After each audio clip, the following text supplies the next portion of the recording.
folks, it's Jeff here.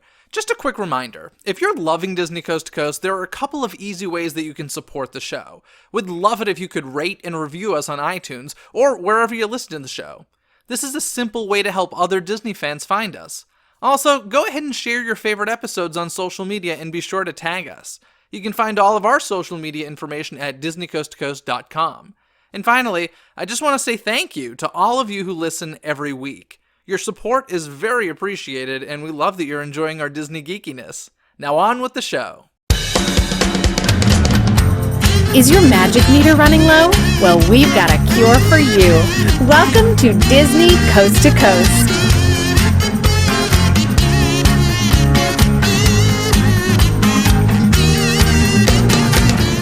Hey folks, and welcome to Disney Coast to Coast, the ultimate unofficial Disney fan podcast. I'm Jeff DePaoli, and on today's show, I continue my conversation with music composer and conductor John Debney. In part one of this interview, which is episode 575 of Disney Coast to Coast, we talk about his family history with the Walt Disney Company, as well as his work writing music for the theme parks. If you haven't listened to that yet, I suggest you go back and do so.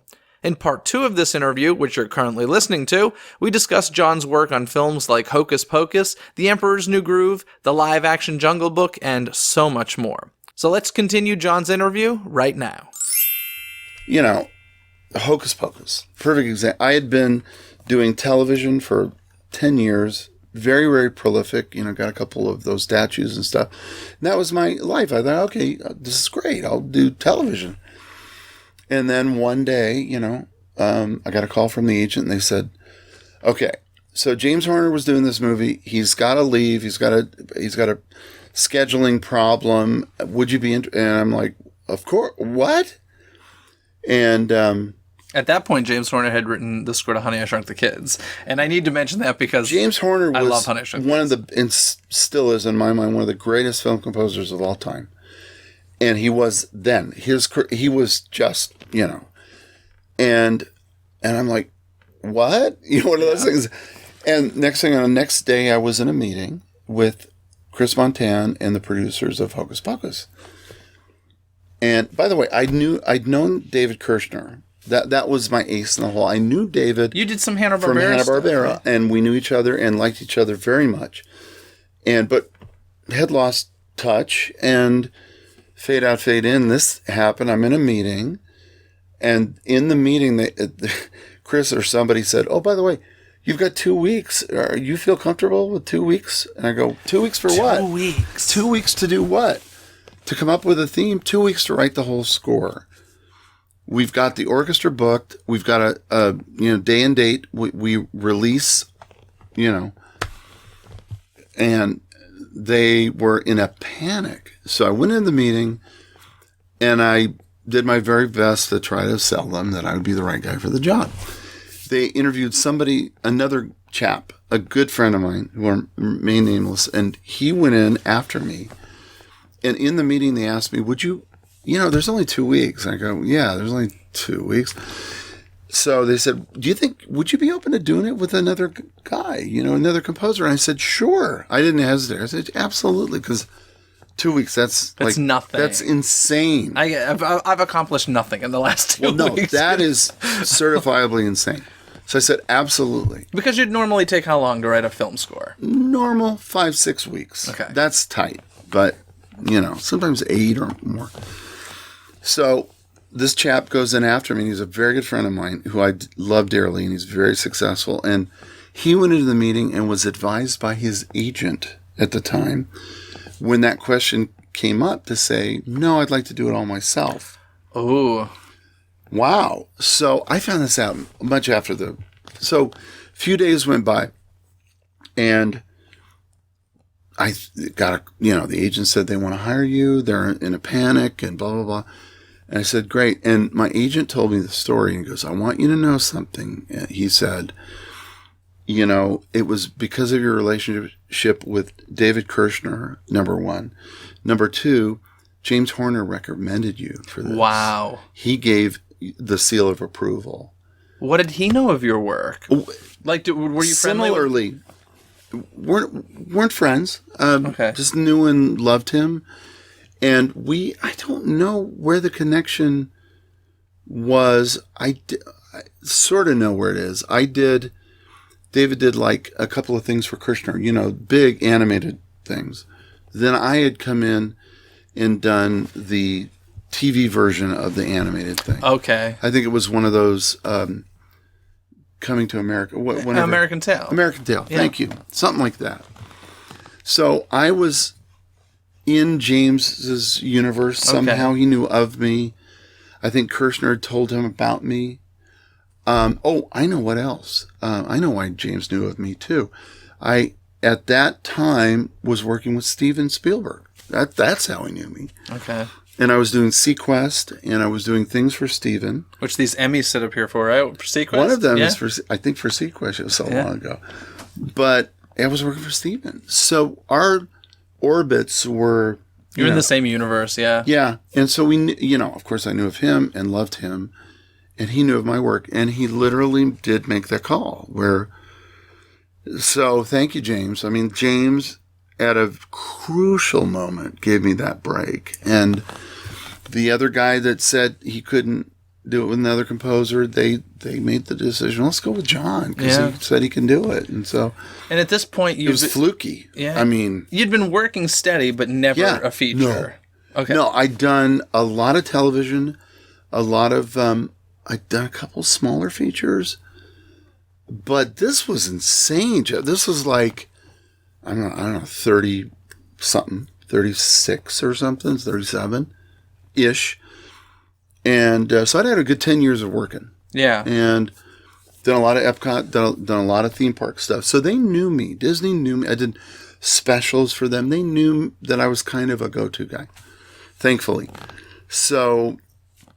there were 2 weeks, literally. I don't think I slept for 2 weeks. Like, literally, I hit the ground running. I wrote a theme. I remember playing the theme for Chris Montana, a great friend of mine, great head of music, great visionary head of music back then, and all the animated things after that.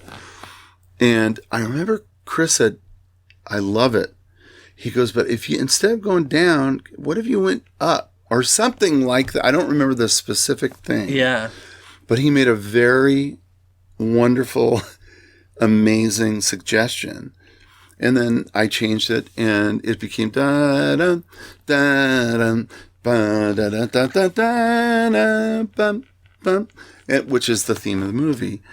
And I played it for Chris. I think I played it for David Kirshner. And that was the last I saw of anyone till we started to record. Wow. And I have to tell that story. So I'm working away and I don't sleep. I'm drinking coffee, working day and night. And they had these sessions booked. The one thing they could do for me, which was nice, they changed them from day sessions to night sessions, which was very cool for a pragmatic reason, because then I could write during the day. And then I'd go over and I'd conduct and we'd get... And you still insisted on conducting this yourself. Oh, I had to. Yeah. Oh, yeah. That's your most fun, isn't it? Yeah. I love it. I love it. Take great pride. It's the thing I live for, really. And besides writing, is hearing it played back by the music. If I'm sitting with a computer I'm not interested. I want to work with my peeps, my live players. And I had never at that point worked with a 90-piece orchestra. So, first cue, I remember it vividly. So all the Disney brass was in the booth. And I remember Kenny Ortega was out with me sitting on the floor, and David Kirch, and everybody's like this. Like, is this going to happen? I mean, what did John write? We haven't heard anything, which is never happens. Nowadays you play everything in demos and all that. There was no time. So the first piece of music, those, the film very, very well, those of you that know the film, was the piece of music where Allison meets Max. Oh, okay. And it's a really kind of lovely piece of music where she walks out the door, he walks out the door, and you get a little of their theme with the beautiful autumn leaves falling. And then, she hands him the note, which is like, funny, it was a red herring. He thinks he's going to get her number, and it's not, whatever it is. And then it goes into Max going home, riding his bike home. And it was a really kind of big, lovely, frolicking piece where he's riding his bike home. And it wasn't a very long piece of music, maybe a minute and a half, 2 minutes, and ends with Max coming home. There's a big downbeat. And I'll never forget, the first time we played it, it sounded so glorious. It was like beyond my wildest dreams, you know. I could get choked up. Like, it was like, what just happened? Because I'd never heard the power of a big orchestra like that playing my music. And I turned around, and the brass and David Kirshner and Kenny, they're all like this, yeah, you know. And it just gave me the biggest lift, like, I'm going to be okay. And here we go.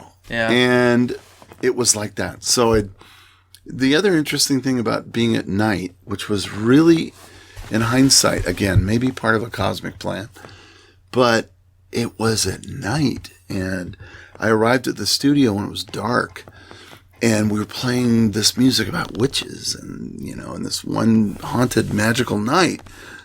And it was not lost on me. So I'd be driving home at midnight or 1 and in my little car from the scoring session, and I'd be just like on this high. I don't think I could get to sleep till 2 or 3. Yeah. Then I had to get up the next morning and write. And so that's how it went, and somehow we got it done.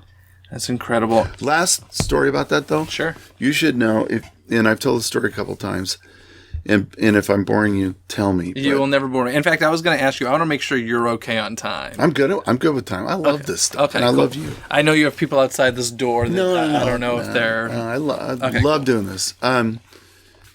The best moment of doing the music for Hocus Pocus is the ending. Now, the ending... you know the story, but those of you that don't know the story out there, you know, there was an added bit of footage for the ending, and it was probably 10 seconds of a joke. Jeffrey Katzenberg he had given a note. It had come down. Nobody knew about it. Literally, we were down to the last pieces of music after 5 nights of recording or whatever it was. More than that, 7 nights or something. And it was one of these things, like during a break, Kenny or somebody said, oh, by the way, Jeffrey's added this joke about the Virgin in the end of the show. And I go, what do you mean? What do you mean? He goes, well, he's added a joke, you know, where the young man says, oh, well, you know, we'll have to get a virgin to light the... It's very funny, and it's now part of the lexicon. Everybody loves it. I had to wait 300 years for a virgin to light a candle. Which is a wonderful, like, it wouldn't be the same movie without it. But at that moment, mind you, I'd written a 5-minute piece of music that is playing the brother and sister, and they're getting back together, and it's so beautiful, and tears are running down our faces, and they're going out, and they're going to walk through the gate, and the orchestra's swelling, and then there's a joke. Yeah. So I literally... You lost it. No, I didn't. I kind of love those situations. It's probably like Kobe Bryant or LeBron James with like 2 seconds left, and he wants the ball in his hands, going to shoot it and go in. So I told the orchestra, I go, don't worry, we literally were out of time, and we had to go a little over just to do this thing. So I had to re-record this whole 5-minute piece of music because it had to be. You couldn't edit it. So let's just do it. And then I told my timpani player, who's a great timpanist, I said, watch me, you know, and I told the whole orchestra, put a fermata, which means hold, at this one place. And I told Greg, you watch, or Tom Rainey, you watch me, and I'm going to add 6 seconds so that you know, hadn't rehearsed it. And this is why it was so blessed. It was like blessed, you know, the whole thing. Do it, the whole orchestra holds, joke. Tom on the timpanis, I'm going like this. I'm signaling to him, dun, dun, dun, dun, bum, bum, bum, bum. Last chord of the cut to the gates closing. Yeah. That was completely an ad lib. Wow. Completely an ad lib. And it was perfect. It was like... So I wonder, is that written down anywhere? Like if somebody was to go through the score of Hocus Pocus. No, probably not. That's incredible, right? Yeah. Because you've mentioned you want to conduct an orchestra live to film. Yeah. So obviously some old paperwork would be dusted up. Yeah. How interesting would that be if you were to go back and see that the end of your movie isn't written down? Well, we'd recreate it. Of course. But of course. It was just so fun on the spur of the moment. It was just like, I don't know, like being in touch with that one guy way in the back of the orchestra. And we were just completely in sync. And by sheer accident, when I gave the big downbeat for the ending, which is so beautiful, and you can't, we couldn't cut and do a pickup, and it just wouldn't work, you know. So that's my little story with that moment, which, by the way, it does happen. Do you know the story about E.T.? Oh, yes. John Williams. Stevens told this story where I probably very much like what I was doing, where it just sort of, you do it where it feels musically right, and then if you get lucky, and John had done the great take, that 11 or 8, 9, 10 minute thing at the whole end of the movie, and it wasn't hitting certain things.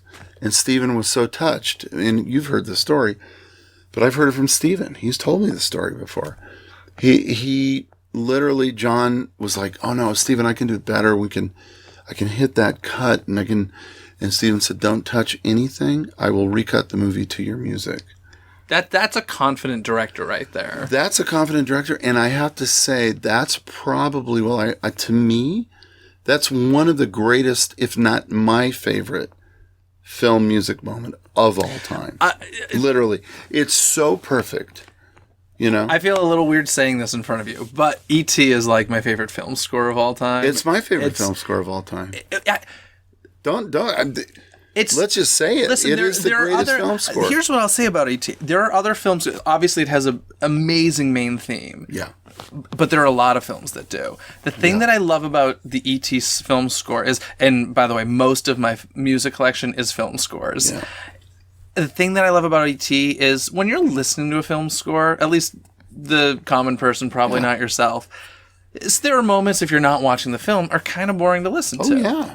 E.T. is a symphony beginning to end, and there's nothing boring. If I can add to that, all of John's music to me is a symphony, because John is what I aspire to. It's probably what most of people aspire to that do what I do.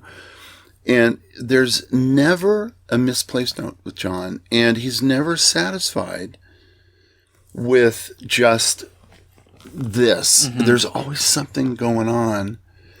And that's why he's John. I'm inspired by him, I'm humbled by him, and I want to quit every time I hear something he's done.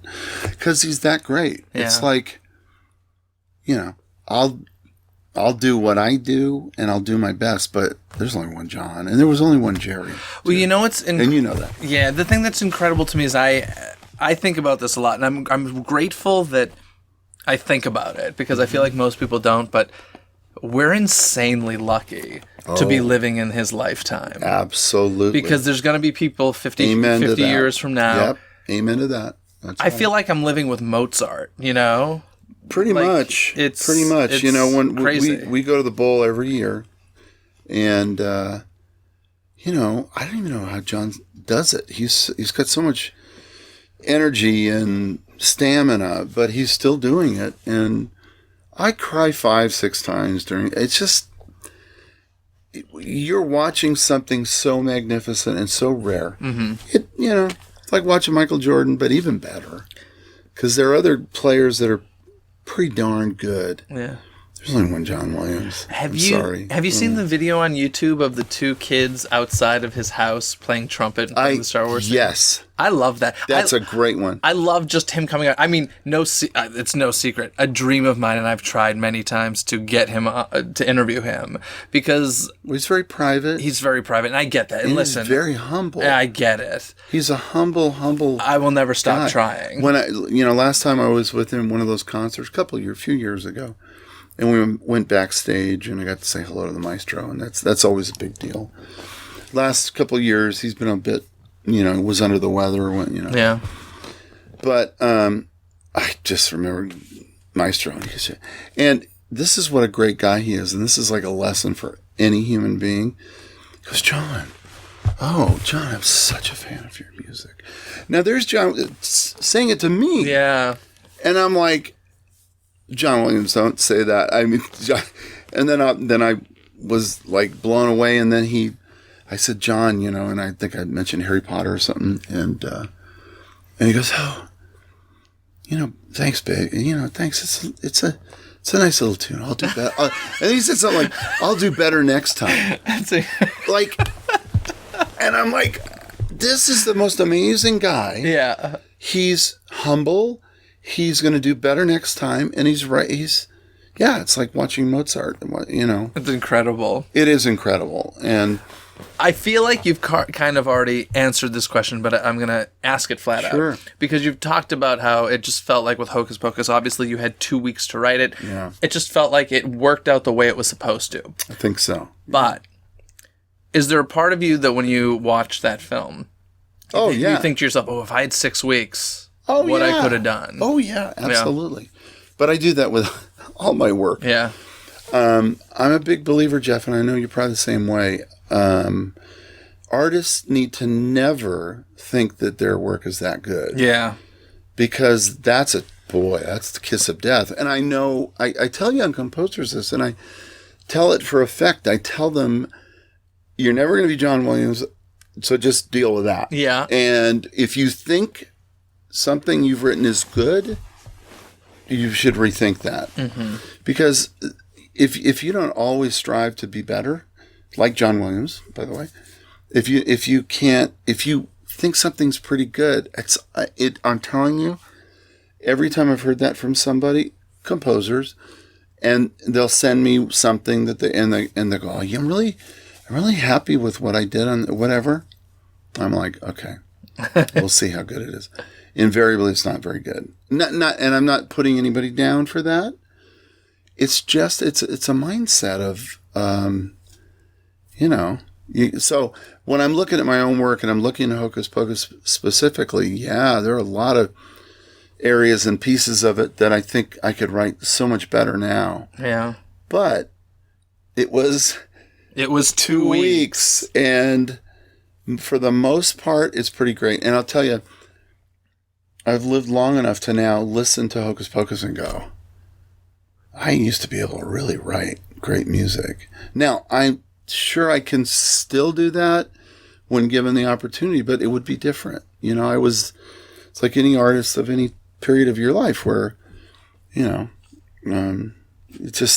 was what it was, and it was a very limited time frame. And maybe that was why it turned out really well, because there was no time to think about it, really. Give yourself 2 weeks on the next one, maybe. Kind of. And the trap about that, by the way, is that then for a long time I became the fix-it guy. Oh, yeah. And kind of still am sometimes. And that can be great or it can not be so great. Yeah. Because fix-it person,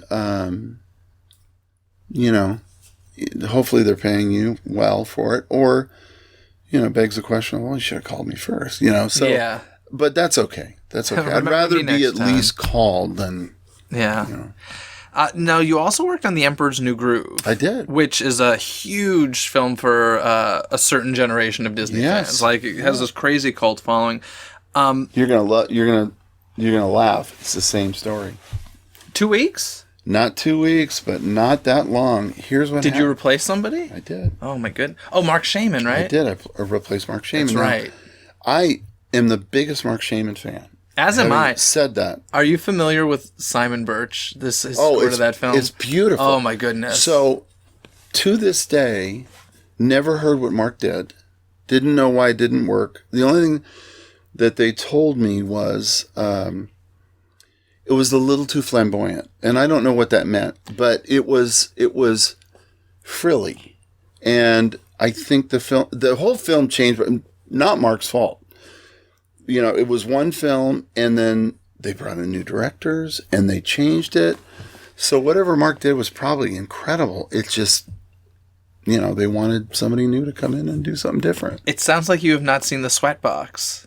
No. What's the sweat? Do you not know about the Sweatbox? I know it's kind of. I'm gonna have to get you a bootleg of this. What's a sweat? It's a documentary that was made all about the making of Emperor's New Groove. Oh, that was I do never know released. about it. Yeah, I'm like Mark Shaman's in it, and he talks about.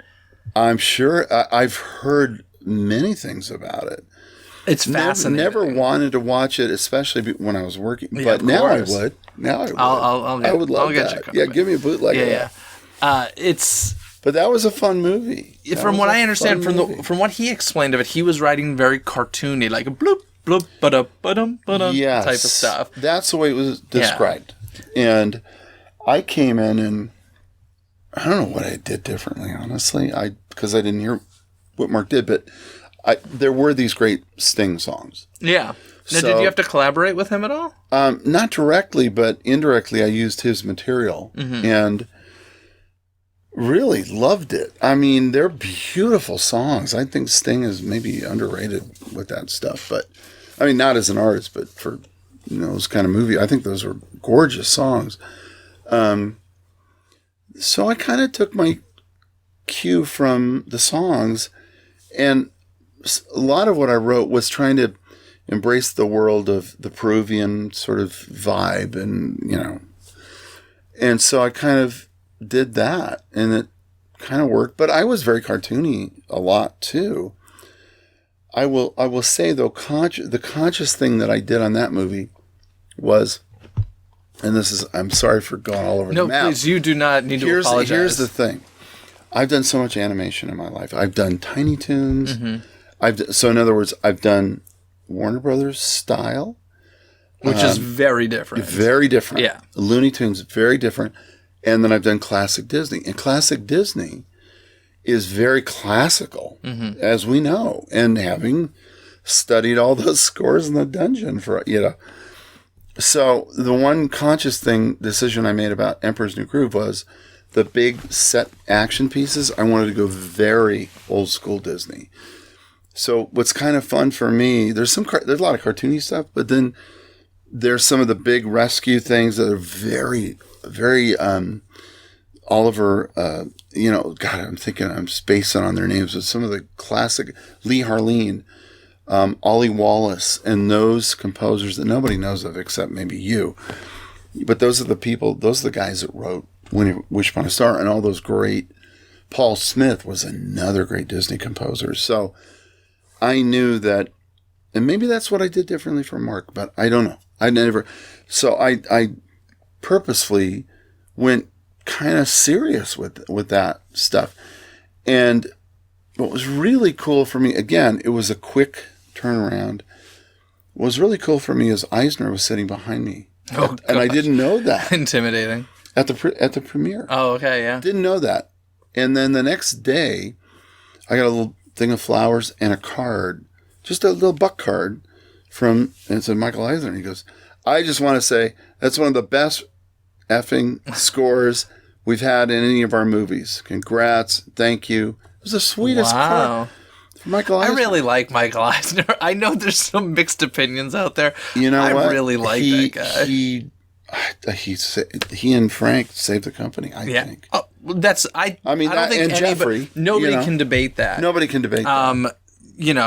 Obviously things needed to change the way that they needed to change in the early 80s. As I talked about. They needed to change at the end of his time as well. But I love that story. But great. It's amazing. So Eisner, he was very nice to me. Yeah. And, but yeah, Groove was, God, and I love my two creatives on that, the director and the producer. Mark Dindal was the director. And Randy, I'm spacing on Randy's name right now, but anyway, the producer. And here's an interesting thing. That film really made a lot of money. It was very successful. And then I did a second movie for them called Chicken Little. And that movie, same duo, lovely, wonderful. I love them dearly. And that movie made a ton of money. Then, and he's an old friend of mine too, then John Lasseter came in. Mm-hmm. And the rest is history. And he did these, brought that back to life, brought the whole animation thing back to life, especially, and the theme parks. And John's a wonderful guy. I mean, and I've known him a long time. But it was interesting for me because I had just done a couple of movies for them, big animated movies, and John came in, and those movies are kind of like nobody talks about them. Yeah. And I always thought that was a little bit sad about it because the fans love those movies, especially Emperors. Yeah. But it's kind of in the Disney hierarchy. It's like, Yeah, I mean, we've talked about this a bunch just because of even Hocus Pocus, where it's like, why don't they get it? It's right in front of their faces. Well, I think part of it is ownership. Yeah. I think part of it is, and this is probably the truth, I think when John came in, he wanted to put his stamp on everything, and I get that. And so those two films were kind of in a neverland of who made these, what. So that's probably what it is. I think the same with Hocus Pocus. Hocus Pocus came out in, July? July of 93. And the summer of Jurassic Park. And, mind you, the studio was, God, they were, I think Jeffrey, they were all pretty brand new, over there. I don't know when Eisner came in. Jeffrey was newer, but Eisner was like 84. Okay, 84. So this is almost Jeffrey. A decade later. I think Hocus was one of the first live action things Jeffrey did. Okay. I think. Could be wrong, but I think so. So he was very involved in that, in giving joke ideas and all that. And Jeffrey's a genius, so why not? But I think that's part of it. I think that when there's a turnover, and which is normal, studios, people come and go, Yeah. I'll give you one other example of that. I was working with Steven way back, in those days. And we were doing, the first thing I did for Steven was a pilot called The Class of 61. It was a Civil War pilot. A friend of mine, the creator brought me on, and I met, then I got into that camp, and Steven invited me to do this thing called Sequest, and I did that. And then did you write that theme to Sequest? I did. Wow. Yeah, I think that's one of the statues. That's what the Emmy's for, yeah. But so I was ingrained in that Amblin family, and so much so, then I did a film called Little Giants, which is a Pop Warner film. A lot of people. Little Giants with Rick Moranis? Yeah. Yeah. I love that movie. Oh, I'm so happy. Well, here's the thing. You don't listen to the podcast, so you don't know. See, I've done so many movies that I don't even know how many movies. Here's the thing, though. I'm obsessed with Rick Moranis, and I mentioned earlier Honey, I Shrunk the Kids and James Horner, because basically, if I have a chance to mention Rick Moranis' product, I will mention it. I love Little Giants. One of the greatest geniuses in that cast, and that was a remarkable moment for me because it was a troubled film. Great director. Steven wasn't happy. There were some issues, and Steven brought me into this thing, and I'll never forget, I was over in his office one day, and he says, "You got to help me with this. Like, it's not working. We're going to make some picture changes, but I really want you to, do your thing, but amp it up," and, so, which is code speak for, you got to help this thing. So I started writing it, we done it, and Steven did not come to the scoring sessions. He was too busy, but he might have with some of the kids. Anyway, it's a little bit of a blur. But what I do remember about that movie, and I was so ingrained in the Amblin, world, that when we were dubbing the movie, and they were dubbing on 2 or 3 stages at once, it was very crazy. And they were very crazy. And there was one piece of music that the dubbing crew, the guy wasn't getting it right. And Steven says, let me mix it. So he sat down in front of the board, and there's Steven. I'm sitting in the back with my music editor, Kenny Wamberg, who's one of the greatest human beings and greatest editors of all time, who was John Williams' editor and best friend. And, and there's Steven at the board, and he's gone. And I'm going, thumbs up. And he finished it. He turned to me and goes, "How's that, John?" Steven Spielberg said, "That was just great, Steven." And, and it was great. He did he got it just right. That's funny. And, and Steven, "Okay, cool. Let's go on to the next reel." And then, so Kenny's hitting me. He's like, yeah, suck it in, kid, you know? That's because I was 30 something. Yeah. You know? So my point was, I was on that list with Steven, and I had that moment, those few years with him. And then DreamWorks happened, and everything changed. So I'd love to see him. If I bump into him someday, he'll remember. But things do change, and there's turnover. And so I guess it's just a normal part of our business that, you know, DreamWorks happened, and where I used to go over to see Steven and drive up the river gate and go in the back, and he'd be in his office. You know, then there were layers of people, and with Jeffrey, and so it became what it became. Yeah. And it had to. Same thing. It probably had to. That's just crazy. We jumped into your features so quickly that I forgot to mention. And actually, you reminded me of this when you were talking about Emperor's New Groove and wanting to bring back that classical Disney sound. Yeah. Speaking of classical Disney sound, you wrote that little opening castle song that played all through the 90s. All through the night. I wrote two of them. I wrote Touchstone and the Disney logo. Oh, wow. You wrote the Touchstone one. Cool. I did. The Touchstone logo was it was kind of synthy and beep, beep, beep, beep, beep, beep, and then a hit on the Touchstone. But the Disney one is cool. Da-da-da. And we did it with a really small orchestra. It was like, I don't want to say 30 or something. It's so nostalgic at this point, though. It is nostalgic. And you know what was really cool for me? Was I got to re-record my version for Jungle Book. Because they have a new version. It's great. Whatever. It's just not the same. Yeah. I like, because what I did was sort of hearkening back to the past. Yeah. So John Favreau said, yeah, I want you to redo your logo that you did. Actually, John didn't know I had done it. Wow. And we were talking about the opening of the movie. And he goes, yeah, I want, you know, the logo that's a classic Disney logo. And he pointed, he sent me a YouTube. and I literally, I waited till I was in the room with him. I go, you know, I wrote that, right? That's amazing. He goes, what? I go, I did that like 15, 18, whatever, 25 years ago, whatever it was. Yeah. He goes, no way. He goes, And like John does, he goes, yeah, man, I guess I hired the right guy or something like that. That's so cool. Something very funny. So I did get to recreate it. That's awesome. You mentioned the Jungle Book. Of course, Jon Favreau had been working with Marvel, and you worked with him with Iron Man 2. I did. I almost worked on Iron Man 1. This is not a story that I don't know if I should say, but there was a moment where they called me on that movie, and I want to say, since I'm relating the story, that Ramin did an absolutely fantastic job. It was the first movie out of the box. They were unsure about a few areas, and they called me to maybe jump in, and thankfully, Ramin got it right.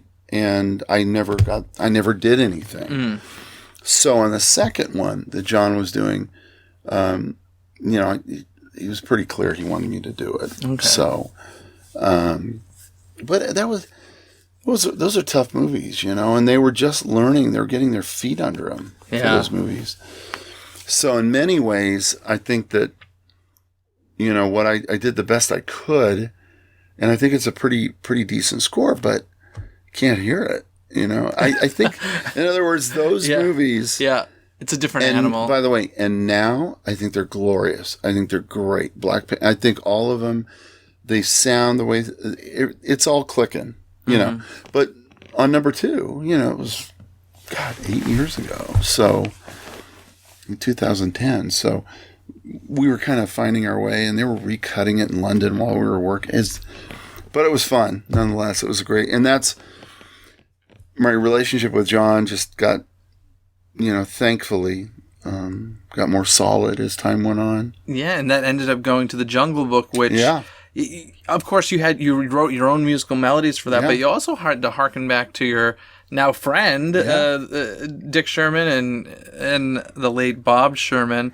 And well, that was, honestly, if I just jump to that, one of the greatest, probably the greatest experience of my life, really, professionally, was doing Jungle Book and then getting to use Dick and Bob's themes and reinterpolate them, and it was amazing. So I got to work right in this room. Dick would come over and I'd play him something. A little demo of what I was working on, and he'd go, "Yeah, it's great, kid. It's great," So, fade out, fade in. Wrote this 2 years of my life to write that score. Wow. Because I started early. You go from 2 weeks to 2 years. 2 years. Because Wow. John did, I think, a really great thing for me was he brought me in really early, and I got to compose to these very rough sketches, but it was great. So the music morphed with the movie, and I think that's why it's one of the better things I've done musically, because the music is so critical to the movie. And John told me that. He said, "You know what, buddy, you got a lot of work here because there's not a lot of dialogue. And there's a couple of, animal noises, but you really got to carry this show." And I go, "Oh, wow, okay." But the great thing was he had complete faith in me. And he told me these stories day in and day out of what each scene was going to be, what it should be. And that's great. I love the guy. I call him the captain. He's like the captain. And you actually brought Dick Sherman in to make a lyric change, right? Was it I Want to Be Like You? Or? Oh, yeah. God, that was a lot of great moments on that film. But one of the greatest was Jon Favreau called me. We'd been working on the film now for a while. Mm-hmm. And like maybe a year, a few months. John called me one day. He goes, Karen, his producer, said, John wants to, I go, oh, John's on the phone. And whenever John's, he's one of the sharpest, best, most brilliant guys I know. And so, I jumped to the phone and he said, "I got a crazy idea." And I go, what? And he goes, "Do you think Dick Sherman would be insulted if we asked him to write an additional lyric for Want to Be Like You?" And I go, "No, my God, that's unbelievable. He'd love it." Because I know Dick well, and I knew he'd love it.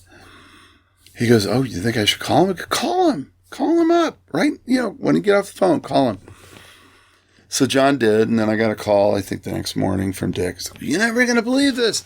John Favreau, what a nice guy, And I just played that was such a good Dick Sherman impression, by the way. Like just the way you were. Well, you captured the ones his spirit. I love. I mimic the people I love. I guess whatever. Yeah, I guess I do that. That was great. But anyway, he called me. I just played him. Really, Jon Favreau? Oh, that's great. Whatever. So then, fade out, fade. A few days later, we're in Jon Favreau's office. Dick and I, John, and the editor and my music editor. And John's telling the stories, talking about the creature, this big ape, which has its roots in a true creature that was called the Gigantolopithecus, I think is the way it's pronounced. So John was telling Dick about the Gigantolopithecus. And he's going on, and John's brilliant storyteller verbally. He's painting this picture. And at one point, Dick goes, "Hey, you got a pencil?" And so John goes, "Yeah," kind of interrupts the story a little bit. He gives Dick, he's writing lyrics down. And he goes, Gigantolopithecus, anything? Is it ridiculous? Gigantolopithecus. So he's coming up with a rhyme. And I'll never forget. And Dick's like sitting where you are. I'm here. John's here. And I looked over at John. He looked at me and we went like... It was the greatest moment because in that moment, John and I realized this is what Walt Disney must have felt like. Oh, yeah. I mean, literally, and it was like, we were just awestruck. And then Dick is like, "What do you think about this?" And he's hitting us with these ideas. And they were incredible ideas. And then, so he wrote a new, he's very fast. He wrote it in a few days. And Dick would call me and recite the lyrics to me before he played them for John or sent them to John. And he recited them to me, and I said, "Oh my God, Dick, I have no words. This is a home run. This is unbelievable." Now, so John loved him. We recorded him. One of the greatest days was the last day of recording, I brought Dick down. And it was unbelievable because we were doing the end of the movie where everybody's crying. The musicians are crying. I'm crying. Everybody's crying. Then we did the last big piece of music. And then we did I Want to Be Like You. And I surprised the whole orchestra, and they didn't know Dick was there. I brought Dick out, and oh my God, standing ovation for, I don't know, minutes went by. And Dick made a lovely wonderful little speech and kind of talked about when he wrote it and originally and the Walt, and everybody was like, crying.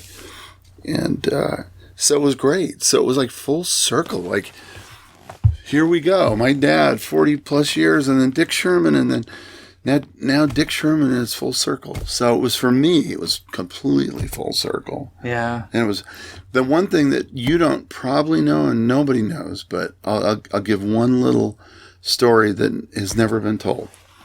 And that is that I wrote Mowgli's theme, and I did a big, beautiful version of it as an idea. I told John, what do you think about the end credits or on the album? And he goes, yeah, if you want to do it.